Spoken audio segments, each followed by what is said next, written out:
Hello everyone, welcome to our channel. তোমরা যারা এবছর জেনপাস ইউজি এবং এনএম এক্সাম দিয়েছিলে, তোমাদের তো রেজাল্ট পাবলিশ হয়ে গেছে তোমরা জানো। তো তোমরা তো কাউন্সেলিংয়ে পার্টিসিপেট করবে, তার জন্য কিন্তু তোমাদেরকে কিছু ডকুমেন্টস রেডি করতে হবে। যদিও বা এটা কাউন্সেলিংয়ে রাখবে না, কিন্তু তোমাদের যে ভেরিফিকেশন হবে কলেজে যাওয়ার পরে, ঠিক আছে? তো অ্যাডমিশনের সময় কিন্তু তোমাদের এই ডকুমেন্টসগুলো তোমাদেরকে সেখানে দেখাতে হবে।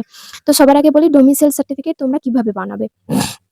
ডোমিসাইল সার্টিফিকেট হচ্ছে, দেখবে যে ইনফরমেশন বুলেটিন যে আমাদের জেনপাস ইউজি বা এনএম যে দিয়েছিল, ঠিক আছে, এক্সামের আগে। তো সেখানে কিন্তু একটা হচ্ছে মানে পিডিএফ দিয়েছিল। সেই পিডিএফ এর মধ্যে কিন্তু তোমাদের যে ডোমিসাইল সার্টিফিকেট বা প্রোফর্মা A1 বলা হয় সেটাকে। আচ্ছা, তারপরে হচ্ছে তোমার undertaking from, medical fitness certificate সবকিছু কিন্তু সেখানে দিয়ে দিয়েছে, ঠিক আছে? তো আমি তোমাদেরকে সেই ওয়েবসাইটটাও দেখিয়ে দিচ্ছি যে তোমরা কোথা থেকে এই সার্টিফিকেটগুলো মানে পিডিএফটা ডাউনলোড করতে পারবে, কারণ এটাই তোমাদেরকে প্রিন্ট আউট বের করে কিন্তু কাজটা করতে হবে। তো সবার আগে বলি, ডোমিসাইল সার্টিফিকেটটা তোমরা কিভাবে বানাবে, কি কি স্টেপ ফলো করবে। দেখো, এটা হচ্ছে প্রোফর্মা A1, অর্থাৎ রেসিডেন্সিয়াল বা domicile certificate for candidates residing in the state of West Bengal, ঠিক আছে? এইটা হচ্ছে ডোমিসাইল সার্টিফিকেট। এখানে কি করতে হবে, এই প্রোফর্মা A1টা কারা কারা করবে এবং প্রোফর্মা A2টা কারা কারা করবে। প্রোফর্মা A1টা তারাই করবে যারা ড্রপার আছে, অর্থাৎ যারা বিগত বছরে বা তারও আগে হচ্ছে উচ্চ মাধ্যমিক পাস করেছো, ঠিক আছে, এবং ড্রপার আছো, তারাই একমাত্র এই প্রোফর্মা A1টা করবে। আর বাকি প্রোফর্মা A2টা কিন্তু তোমরা যারা এই বছর 2026-এ এক্সাম দিয়েছিলে এইচএস, তারা একমাত্র এই প্রোফর্মা A2টা করবে। প্রোফর্মা A1-এ কি করতে হবে, দেখো এখানে লেখা মানে রয়েছে যে সার্টিফাইড দ্যাট, অর্থাৎ প্রথমে তোমার নাম হবে।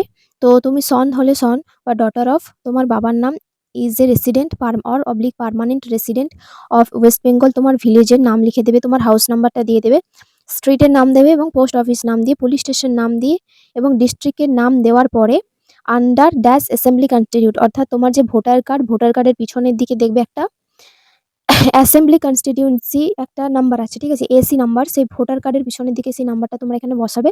বসানোর পরে তোমাদের এখানে একটা পিকচার হবে, একটা ছবি হবে। ছবিটা দিয়ে তোমরা একটা ছবিটা চিটাবে। চেটানোর পরে তোমরা এখানে ক্যান্ডিডেটের সিগনেচার, অর্থাৎ তোমাদের যে সিগনেচার সেটা তোমাদেরকে এখানে করতে হবে। সিগনেচার অফ সার্টিফাইং অথরিটি, অর্থাৎ এই জিনিসগুলো আছে এগুলো কিন্তু তোমরা কেউ করবে না, ঠিক আছে? সিগনেচার অফ অথরিটি, এই এই সার্টিফাইং অথরিটি, এইগুলো কিন্তু সব তোমরা বিডিও বা এসডিওর কাছে, যার কাছে করবে তারা কিন্তু এটা ফিল আপ করবে, সিল দেবে এবং তোমাকে কিন্তু তোমার যে ডোমিসাইল সার্টিফিকেট সেটা কিন্তু তোমার রেডি হয়ে যাবে। আচ্ছা, অনেক বিডিও বা এসডিও কিন্তু এটা ডাইরেক্ট করে দেয় না, তার জন্য কিন্তু তোমাদেরকে প্রথমে কি করতে হবে, একটা গ্রাম পঞ্চায়েত থেকে একটা ডোমিসাইল বের করতে হবে এবং গ্রাম পঞ্চায়েতের ডোমিসাইলটা নিয়ে তোমাদেরকে বিডিও থেকে একটা ডোমিসাইল বার করতে হবে। তো তোমাদেরকে প্রথমে কোন ওয়েবসাইটে যেতে হবে দেখিয়ে দিই, চলো। দেখো এখানে লেখা আছে panchayat management system citizen corner, ঠিক আছে? তো সিটিজেন কর্নারে যাওয়ার পরে তুমি এখানে কিন্তু দেখতে পাবে, নিচের দিকে গেলে তোমাকে নর্মালি